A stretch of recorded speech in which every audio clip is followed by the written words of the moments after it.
kembali lagi dengan saya Eni Lestari. Baik, pada pertemuan kali ini kita akan membahas mengenai chapter 3, yaitu prediksi dengan random forest. Nah, untuk pertemuan kali ini mengenai chapter 3, kita akan melakukan praktek menggunakan dataset spesies burung yang diambil dari situs ini.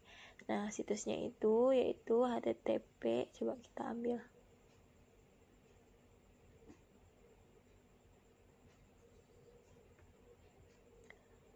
Lalu dia akan otomatis ke sini.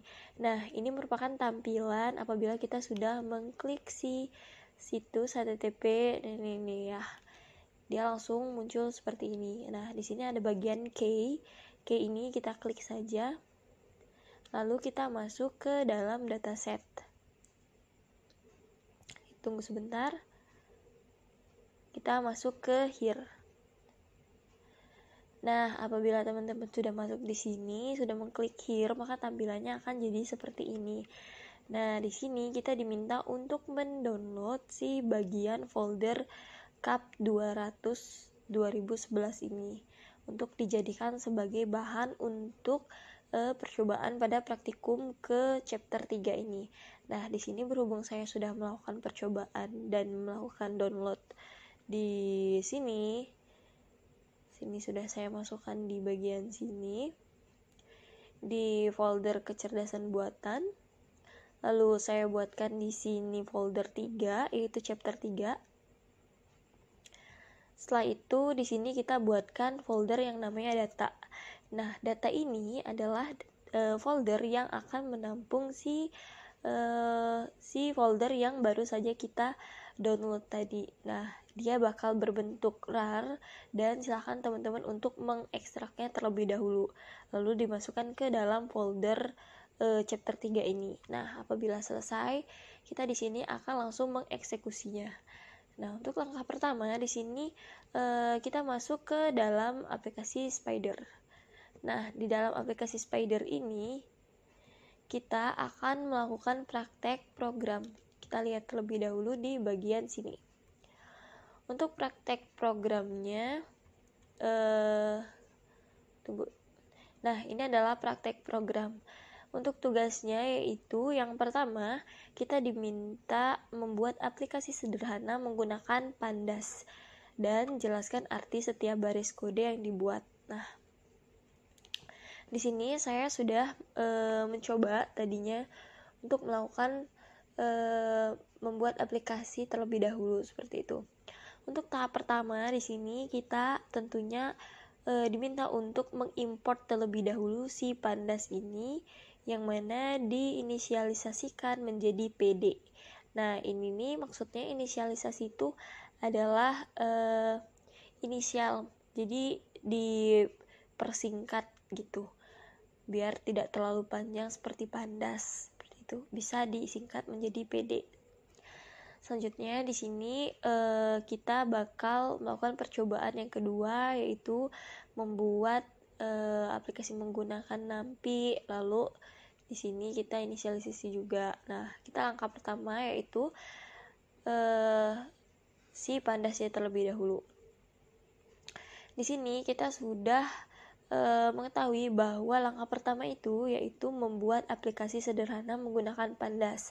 Nah, di sini saya mengambil topik atau mengambil bahan aplikasi yaitu ciri khas per ibu kota seperti itu. Nah, aplikasi ini tuh seperti data dari ibu kota yang menginputkan makanan dan tarian khas dari ibu kotanya masing-masing seperti itu. Untuk yang pertama di sini saya inputkan ibu kota, yang mana ibu kota ini terdiri dari Aceh, Sumatera Utara, Sumatera Barat, Jambi, dan Sumatera Selatan di sini. Lalu di bagian variabel bawahnya di sini saya masukkan makanan, yang mana makanan yang sudah saya cocokkan dengan ibu kota yang di atasnya, yaitu Aceh, makanannya mie Aceh, lalu Sumatera Utara bikambon, Sumatera Barat rendang, Jambi gulai patin, dan Sumatera Selatan pempek. Selanjutnya di sini ada tarian. Tarian ini berisikan Aceh yaitu tari saman, Sumatera Utara tari tortor, Sumatera Barat tari piring, dan Jambi tari sekapur sirih. Selanjutnya Sumatera Selatan yaitu tari tanggai. Nah, di sini apabila selesai menginputkan beberapa variabel ini dan sudah dicocokkan mengenai ibu kota dan juga ciri khasnya masing-masing, maka di sini ada yang namanya DF. Nah, DF ini dia bertugas untuk ini bebas ya, mau DF apa mau ada itu NP atau mau apa. Nah, di sini saya mengambil DF. Nah, DF ini bertugas nantinya bakal memanggil si data frame yang kita inputkan tadi, yaitu dengan data ini. Jadi tugasnya adalah di sini dia memanggil si set data ini untuk di print. Nah, nanti si printnya ini dia memanggil si DF. DF ini dari mana? DF itu dari si line 18 ini, seperti itu. Nah, yang ini kita bakal run terlebih dahulu. Nah, ini merupakan tampilan apabila si percobaan bagian dari aplikasi sederhana menggunakan Pandas itu sudah berhasil. Yang mana yang kita inputkan tadi ada ibu kota. Ibu kotanya berisi dengan Aceh, Sumut, Sumatera Barat, Jambi, Sumatera Selatan, inputan makanan, tarian, dan berbagai jenis lainnya, seperti itu.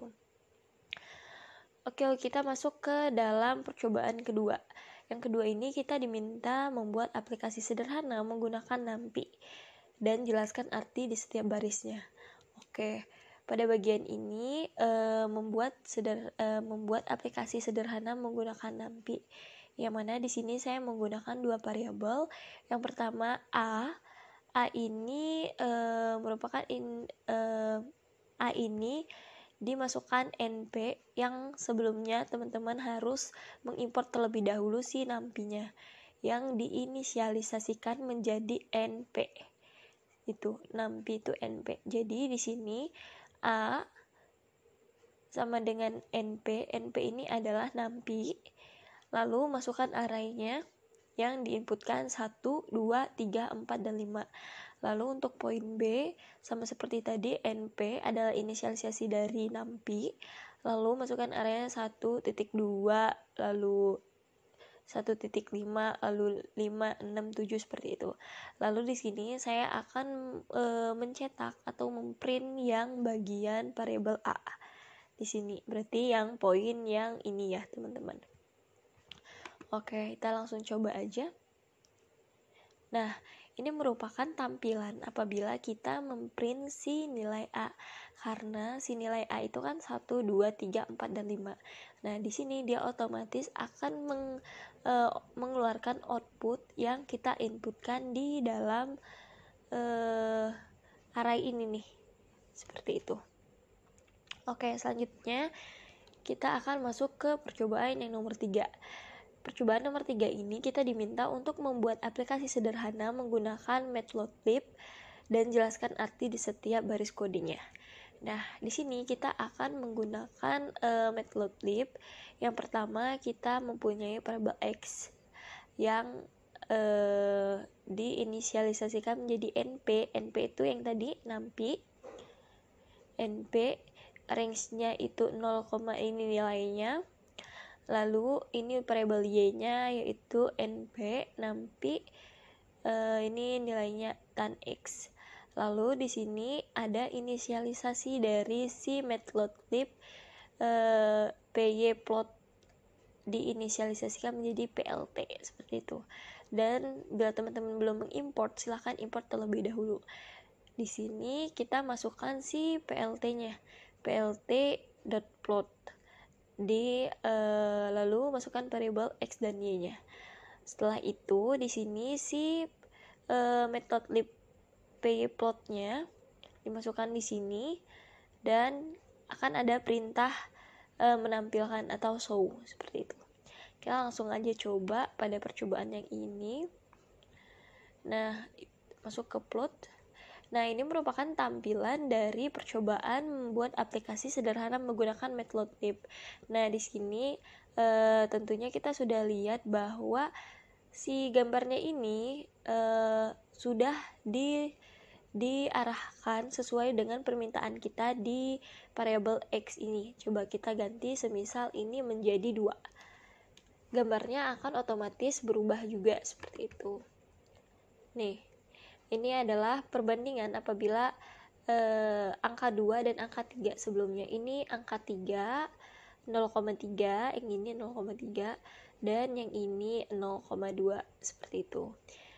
Selanjutnya di sini kita akan langsung masuk ke poin 4, yaitu jalankan program klasifikasi random forest pada bagian teori bab ini. Nah, untuk bagian ini tentunya kita sudah masuk ke dalam file chapter 3, yang mana yang tadinya kita masuk ke praktek program.py yang sudah kita buat si foldernya, dan di sini kita masuk ke folder chapter 3. Pada chapter 3 ini kita tentunya di sini sudah mengimport semua yang nantinya bakal dibutuhkan. Seperti yang pertama, import pandas yang diinisialisasikan menjadi PD, lalu sesuai dengan tutor yang sudah diberikan seperti itu. Di sini ada NumPy juga, lalu di sini ada si matplotlib yang seperti tadi, seperti itu ya teman-teman. Selanjutnya di sini kita langkah pertama, kita akan membaca data file.txt. Nah, yang mana di sini tuh img add yang dihubungkan ke dalam si folder, alamat folder dari si data ini, atribut image label.txt. Nah, ini merupakan alamat yang dari si folder yang ini, teman-teman. Jadi sebelum kalian melakukan percobaan ini, tentunya sudah mengset terlebih dahulu si alamat dari ini tadi, image attribute labels.txt seperti itu, yang mana dia akan menampilkan nama dari si image ID, lalu add ID dan present. Nah, di sini apabila selesai kita akan langsung saja mencoba. Lalu kita run, kita coba, tunggu sebentar. Nah, ini merupakan hasil dari percobaan pada membaca data file.txt ini. Nah, yang mana dia memiliki 3677856 rows dan 3 columns.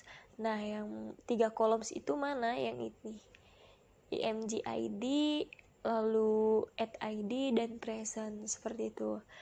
Nah, selanjutnya di sini kita akan melihat sebagian data awal dengan listing. Nah, sebagian data awal dengan listing ini yang mana perintahnya img add.head, yang dia diminta untuk mengeluarkan gambar yang paling teratas seperti itu. Lalu dia mengprint si img.head ini. Nah, kita langsung coba saja. Nah, ini merupakan 5 data teratas dari si data gambar yang banyak tadi. Jadi ini merupakan 5 data yang teratas yang terdiri dari kolom img ID, add ID dan present, seperti itu. Selanjutnya di sini kita melihat jumlah data menggunakan listing. Di sini kita tetap menggunakan img add.sep.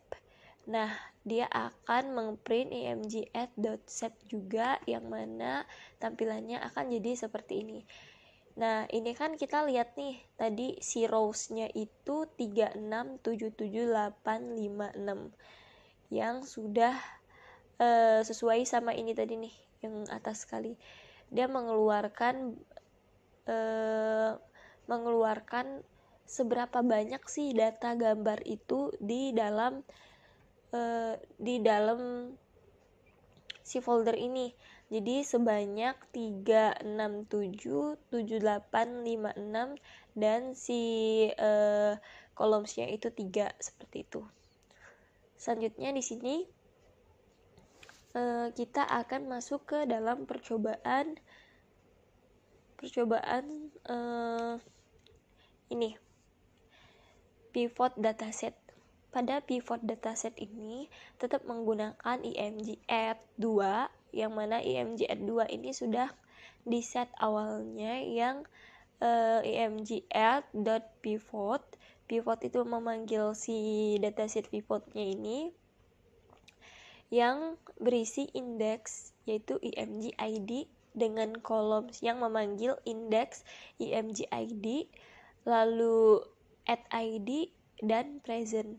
Nah, di sini setelah itu dia akan menampilkan si IMG-AD2 yang ini, yang kita baru saja menjelaskan ini. Lalu antara si head, ini kan udah ada dua nih, ada head dan yang satunya ada shape. Dia akan otomatis kepanggil di bagian pivot dataset ini. Kita langsung coba saja. Nah, ini merupakan tampilannya yang mana si print dari si IMG-AD2 head ini adalah 5 rows dan 312 columns. Dan untuk yang IMG-AD2 shape ini menghasilkan 11.788 rows dan 312 kolom seperti itu. Selanjutnya di sini kita masuk ke langkah membaca dataset label file txt. Nah, pada percobaan yang ini sama seperti yang di atas tadi, yang kita masukkan si alamat dari si penyimpanan foldernya. Di sini kita sudah masukkan si alamatnya sesuai dengan penyimpanannya. Di sini kan image class label.txt yang berisi yang terdapat di dalam folder kecerdasan buatan, lalu masuk ke data, lalu ke CAP 200 2011 seperti itu. Disesuaikan sesuai dengan tempat penyimpanan masing-masing seperti itu. Nah, di sini pada perintah membaca dataset label file txt ini kita akan mengeluarkan header yang non-header, lalu names-nya nanti yang dipanggil adalah IMG-ID dan label seperti itu. Lalu di sini si IMG labels ini akan memanggil IMG-ID yang mana dia akan memprint perintah dari si IMG label ini. Kita coba aja langsung percobaan yang ini. Nah, ini merupakan tampilan dari si membaca dataset label file.txt yang memiliki 11.788 rows dan 1 kolom. Nah, 1 kolom itu dari mana? Karena dia memanggil si IMG-ID saja seperti itu. Jadi dia cuma mempunyai 1 kolom. Nih, ini kan IMG-ID, dia cuma mempunyai 1 kolom seperti itu. Tapi dia mempunyai rows-nya lumayan banyak, 11.788. Selanjutnya di sini perintah selanjutnya kita menggabungkan file dari 2 file terpisah. Nah, di sini saya menggunakan DF. Ini bisa bebas ya teman-teman, bisa menggunakan DF, bisa NF seperti itu, terserah, bebas. Di sini saya menggunakan DF yang mana nanti dia akan memanggil si IMG-AD2 lalu join IMG labels. Nah, di sini dia juga memanggil si DF sampel frag 1. Nah, kita langsung saja coba. Dia akan menggabungkan file dari 2 file terpisah nih artinya. Nah, di sini merupakan output yang keluar dari si IMG-AD yang baru saja kita coba ini nih. Dia mempunyai yang ini nih. Dia mempunyai 11.788 rows dan 313 kolom. Seperti itu. Nah, selanjutnya kita akan langsung masuk ke memisahkan dan memilih label. Pada memisahkan dan memilih label ini, dia membuat ini nih, df add ini dia merupakan variabel dan df label. Di sini akan dipanggil print df add, yang mana df add ini sudah berisi data yang sudah kita masukkan, yaitu 312, dan df label ini kita masukkan juga df 312 seperti itu. Dan di sini sama-sama keduanya di print, maka kita akan coba. Nah, pada df add dan df label ini merupakan output yang didapat karena kedua-duanya ini memiliki 11.788 rows dan satu kolom. Nah, satu kolom itu dari mana? Satu kolom itu dari IMG ID yang sudah kita panggil dari si IMG class label.txt ini, teman-teman. Nih kan, kita memanggil IMG ID seperti itu. Ini. Selanjutnya di sini kita akan masuk ke dalam percobaan melihat isi masing-masing data frame. Nah, di sini sama seperti yang di atas tadi, di sini menggunakan df add, lalu nanti dia yang paling teratas, dan df label seperti itu. Dan di sini dipanggil seperti tadi, df add-nya dipanggil dan df labelnya dipanggil juga nih.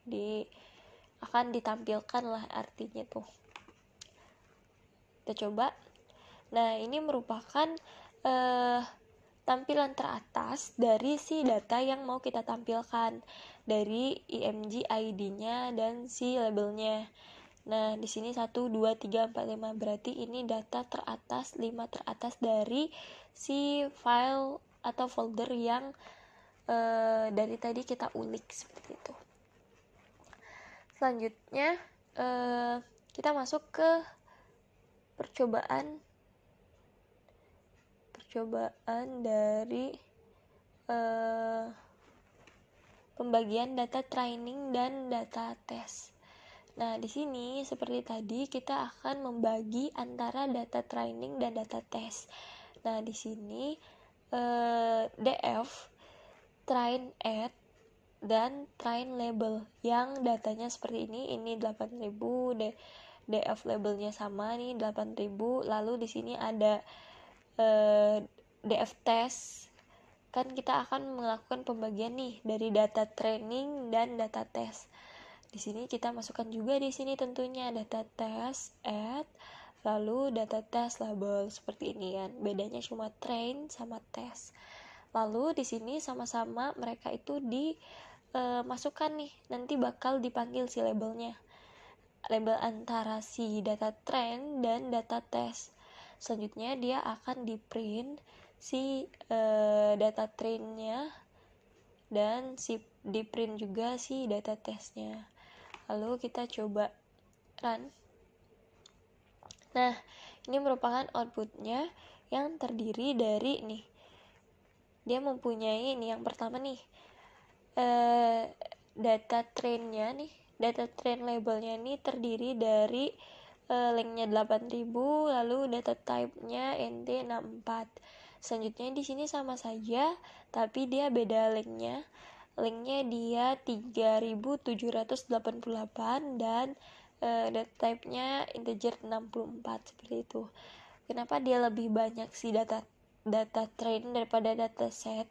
Karena dia dari datanya juga sudah berbeda ya teman-teman. Ini bisa dilihat kalau di sini dia 37, dia di sini juga 2.000, di sini 6.000, di sini 114 seperti itu. Berbeda jauh lah pokoknya. Selanjutnya di sini kita masuk ke percobaan instansiasi kelas random forest. Nah, di sini kita pakai si CLF ini adalah si classifier-nya. Lalu di sini kita masukkan si max features-nya yaitu 50, lalu random state-nya 0, lalu estimatornya 100. Seperti itu. Selanjutnya di sini kita print lah si CLF ini biar ditampilkan. Lalu tampilannya sebentar. Ada error nih teman-teman. Untuk errornya ini katanya random forest coba di atas tadi masih random forest ini ada nih name random forest classifier.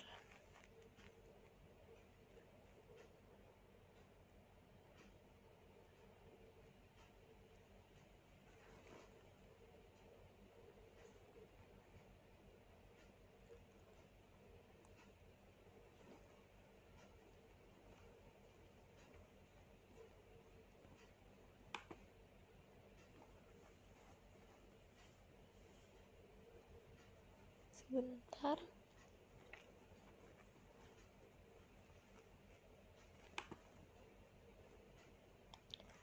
Nah, ini merupakan tampilannya setelah si random forest-nya yaitu memiliki max features-nya 50, lalu random state-nya 0 seperti itu. Selanjutnya di sini kita masuk ke weighting random forest dengan dataset training, yang mana dia akan memasukkan si CLF fit, DF train 8 yang tadi, dan DF train label. Apa di sini bisa atau nggak bisa? Coba kita coba lagi ya. Oh, dia sudah. Intinya dia bisa berjalan nih. Nah, karena dia tidak ada perintah printnya, jadi dia tidak akan mengeluarkan perintah apapun seperti itu. Jadi di sini kita akan melihat hasil prediksinya. Si print, si CLF predictnya tadi, predictnya yang di atas tadi, dan si DF train 8 head ini akan ditampilkan nih. Coba. Maka tampilan yang akan terjadi, yang akan dikeluarkan dari dia adalah 28, 125, 112, 54, dan 63. Itu data ini merupakan data yang diambil dari si bagian melihat prediksi dari melihat hasil dari si prediksinya tadi yang bagian atas tadi. Jadi si datanya itu terdiri dari yang output yang keluar ini. Selanjutnya di sini kita akan masuk ke skor perolehan dari klasifikasi.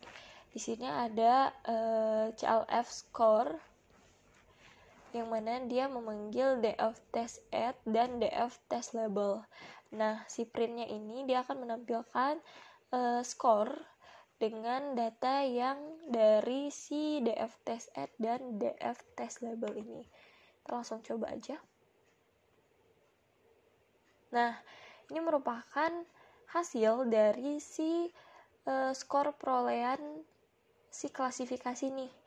Ini merupakan hasilnya, yang mana hasil ini adalah perolehan yang dari data-data sebelumnya, merupakan skor perolehan dari klasifikasi seperti itu. Selanjutnya di sini kita akan masuk ke perintah kelima, yaitu dia meminta untuk menjalankan program function matrix pada bab ini.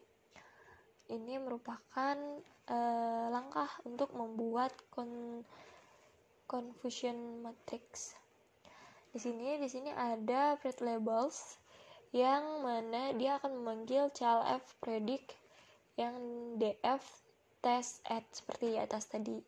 Nah, dia ini CM ini merupakan confusion matrix yang memanggil DF test label dan print labels, yang mana dia akan memprint si perintah ini nih, inisialisasi dari confusion matrix. Nah, kita coba aja. Nah, ini merupakan tampilan output dari si membuat confusion matrix ini. Ini ada data-datanya yang diambil dari si file di atas. Dia akan langsung meneruskan saja. Selanjutnya di sini ada langkah plotting confusion matrix. Langkah yang pertama di sini dia plot confusion matrixnya terlebih dahulu, diplot terlebih dahulu. Lalu di sini kita masukkan CM-nya confusion matrix, lalu classes, lalu di sini diinputkan normalisnya false, lalu titelnya nanti confusion matrix, lalu si mapnya yaitu plt.cm blues. Nah, di sini dia mempunyai perintah atau arti jika poin kedua dia tidak berjalan, jika poin pertama dia tidak berjalan, maka dia akan masuk ke menjalankan poin kedua, seperti itu. Ada perintah if else. Apabila si perintah ini tidak berjalan, tidak bisa atau error atau seperti apa, maka dia akan otomatis menjalankan si ini. Seperti ini. Nah, lalu di sini ada perintah plt show. Dia akan menampilkan CM ini tadi confusion matrix interpoint lalu dia akan langsung menampilkan nih ini nih. Kita langsung coba dulu print yang ini ya teman-teman, yang kita coba tadi. Nah, ini tandanya dia bisa dijalankan untuk si bagian plotting confusion matrix ini. Nih, ini si plotting confusion matrix katanya run cell, berarti dia otomatis udah bisa nih dijalankan, seperti itu artinya. Selanjutnya di sini dia membaca file classes.txt. Nah, di sini si burung atau bird, di sini ada inisialisasi si PD. Lalu dia read csv, yang mana ini merupakan alamat dari si file yang kita simpan, yaitu classes.txt yang terdiri dari folder kecerdasan buatan, lalu 3, lalu data, lalu cap 200 2011, lalu classes.txt. Ini disesuaikan saja sesuai dengan tempat penyimpanan teman-teman masing-masing, seperti itu. Yang mana dia seperti yang di atas tadi akan menampilkan headernya non, lalu iscall-nya 1, names-nya bird name, seperti itu. Dan di sini bird-nya diinisialisasikan menjadi bird yang memanggil bird name. Di sini dia akan memanggil si bird ini. Kita langsung coba aja. Nah, ini merupakan data dari si file kita panggil tadi, yaitu file classes.txt yang dipanggil adalah bird. Nah, di sini sudah keluar semua nih. Ada namanya bird name, lengthnya 200, di type-nya object, seperti itu. Selanjutnya di sini ada plot hasil perubahan label. Nah, di sini ada NP. NP tadi adalah apa tadi? NP. Tunggu. NP tadi itu ada di atas tuh. Nah, NP itu adalah nampi. NP itu nampi ya, teman-teman. Tunggu, mana nih kita sekarang? Nah, ini ada NP nampi set print top option. Di sini dimasukkannya precision-nya 2. Lalu di sini ada PLT. PLT tadi yang di atas tadi figurnya yaitu fix size-nya 60. Lalu DPI-nya 300. Lalu di sini dimasukkanlah juga si plot confusion matrix, yang mana CM ini adalah confusion matrix. Dimasukkan classes-nya yaitu bird dan normalisnya true. Lalu di sini dia akan menampilkan si PLT ini tadi. Nah, ini merupakan tampilan yang dari plot hasil perubahan label. Dia otomatis sudah berubah dari si normalized function matrix, seperti itu. Selanjutnya di sini kita masuk ke decision tree dan SVM. pada decision tree, dan SVM ini merupakan langkah selanjutnya di sini, langkah ke-6, yaitu menjalankan program klasifikasi SVM dan decision tree. Nah, ini merupakan langkah decision tree. Yang pertama, kita akan mencoba klasifikasi dengan decision tree. Nah, di sini CLF tree, yaitu Tree Decision Tree Classifier katanya. Nah, lalu di sini dimasukkanlah nih si CLF tree dan fit-nya. Lalu DF train add dan DF train label seperti di atas tadi, dipanggil lagi nih si DF train-nya ini nih. Lalu CLF tree .score ini dia memanggil si DF test add dan DF test label. Ini tadi dia memanggil, kalau si fit dia memanggil DF train add, dan kalau si core dia memanggil DF test it, seperti itu. Lalu printnya dia bakal clf3.score lalu memanggil DF test it dan DF test label. Kita akan langsung mencoba.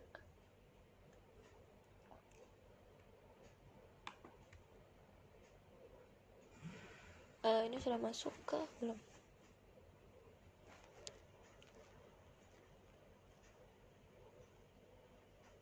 Oh, ini nih.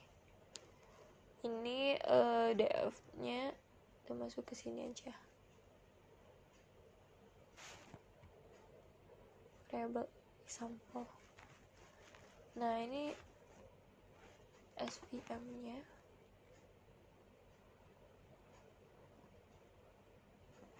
Nah, dia keluarnya dia mencontohkan bahwa DF prem-nya itu, nah ini nih, ternyata dia masih mengeran tadi teman-teman.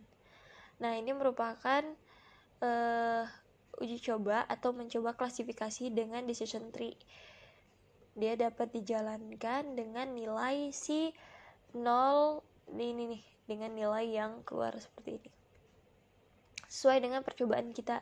Kalau kita nyobanya yang tadi, dia sesuai akan berganti-ganti seperti itu, sesuai dengan si data yang keluar nih. Ini percobaan pertama, ini percobaan kedua, dan ini percobaan ketiga, dan nilainya sama terus berubah seperti itu. Selanjutnya di sini kita akan melakukan atau mencoba klasifikasi dengan SVM. Nah, di sini sama seperti tadi, di sini SVM lalu dipanggil lagi si SVM satunya. Lalu di sini dia memanggil si DF train 8 dan DF train label, lalu si score memanggil DF test 8 dan DF test label. Dan di sini printnya yaitu dia CLF SVM score, lalu di sini memanggil si 8 dan di sini memanggil si label. Lanjut, di sini kita akan mengeran. Nah, dia bisa artinya mencoba klasifikasi dengan SVM, ininya ransel. Nah, ransel ini artinya dia sudah bisa berjalan dengan lancar seperti itu, tanpa halangan. Nah, ini merupakan tampilan dari si ini tadi nih. Coba kita ulang lagi si run.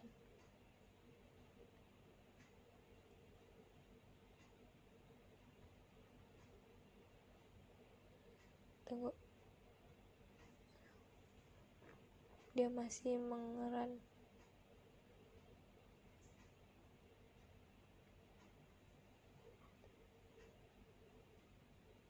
Nah, oke. Ini tampilan dari yang tadi, yang percobaan kita tadi nih.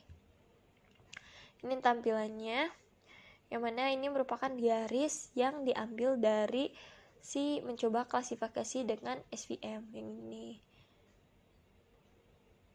Ini datanya nih 0,493136 bla bla bla bla.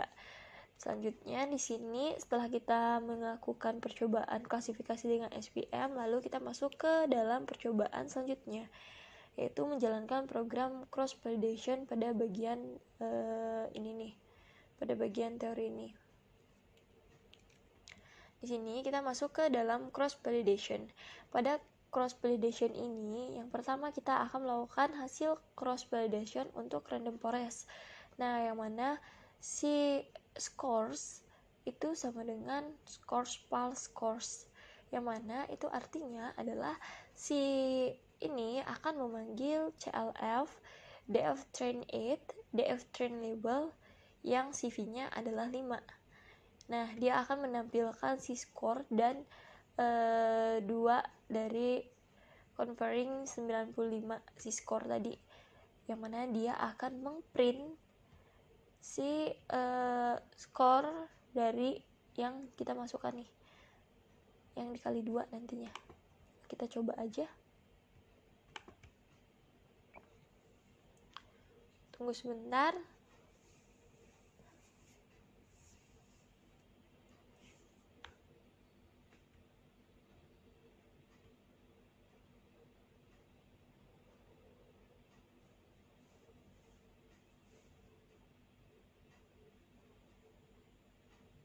Nah, gini. Nah, di sini hasil score validation untuk random forest dia sudah bisa berjalan atau run cell. Lalu di sini kita akan langsung menunjukkan si hasil dari si score tree. Nah, score tree ini merupakan penjelasan dari hasil cross validation untuk decision tree. Di sini diinputkanlah score tree. Ini nih. Ini untuk data yang dari si run cell hasil cross validation untuk random forest nih. Akurasinya yaitu 0,43, kurang lebihnya 0,02 seperti itu. Kita masuk lagi ke dalam si penjelasan hasil cross validation untuk SVM. Nah, di sini skor SVM-nya yaitu skor pulse score, yang mana skor pulse score ini dia juga seperti tadi, dia memanggil si bagian CLF SVM, DF train 8, DF train label yang CV-nya adalah 5. Di sini kita print saja. Ternyata dia cukup lama ya ininya, si printnya.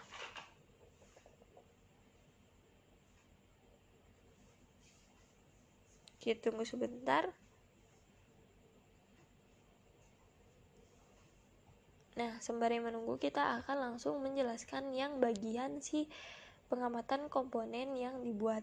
Ini merupakan langkah selanjutnya nih. Jalankan program pengamatan komponen informasi pada bagian teori bab ini. Nah, ini merupakan percobaannya. Yang pertama, dia melakukan pengamatan komponen informasi untuk mengetahui berapa banyak tree yang dibuat, banyak atribut yang dipakai, dan lain-lain sebagainya. Nah, di sini kita menginputkan max features-nya yaitu rank-nya 5, 50, dan 5. Lalu estimatornya yaitu 10, 200, dan 20. Lalu params-nya di sini dimasukkanlah si len max features-nya ops, lalu len estimatornya ops, lalu vote-nya juga, lalu i-nya sama dengan 0.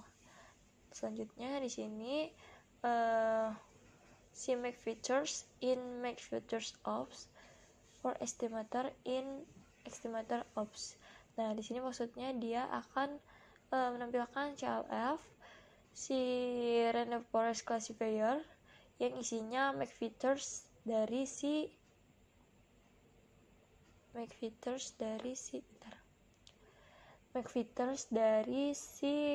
estimator dan estimator satunya, seperti itu.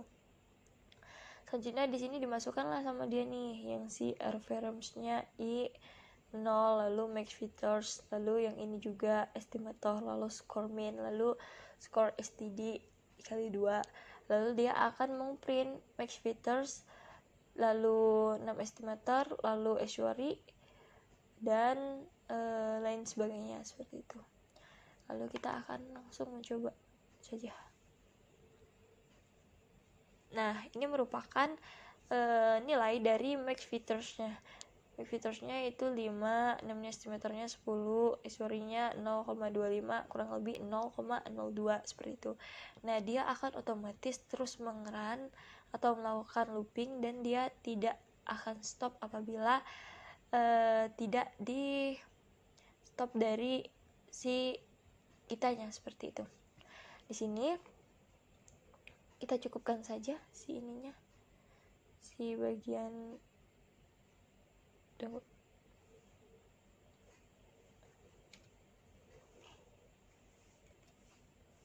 nah ini cukup ya teman-teman. Mungkin ini tidak akan stop kalau misalkan kita tidak menyetopnya, jadi dia akan looping terus seperti itu. Selanjutnya di sini kita akan masuk ke plot komponen informasi. Kita akan mengplot komponen informasinya, yang mana fig, plt, figure, yang si fig-nya itu di CLF. Nah, di sini ada variabel AX, mana isinya fig GCA projection 3D, dan X paramnya 0 dan Y paramnya 1. Lalu ada scatternya ada X, Y, dan Z. Dan di sini ada slim 0,2 dan 0,5, lalu X label, Z X label, lalu Y label. X labelnya max features, Y labelnya 6 estimator, Z labelnya FEG accuracy, dan dia akan si PLT-nya akan menampilkan seperti itu. Kita coba saja. Nah, ini merupakan tampilan yang ada yang sudah kita plot. Ini make plot lib-nya, yaitu dia akan memanggil si CA-nya bersama si keyword-nya, yang mana dia akan mempunyai PLT-X-nya atau PLT subplotnya. AX-nya ini bernilai fix GCA production 3D, yang ini nih. Dia otomatis menginputkan si nilai AX variable ini. Mungkin untuk percobaan chapter 3 ini sudah kita jalankan semua. Kurang lebihnya saya mohon maaf.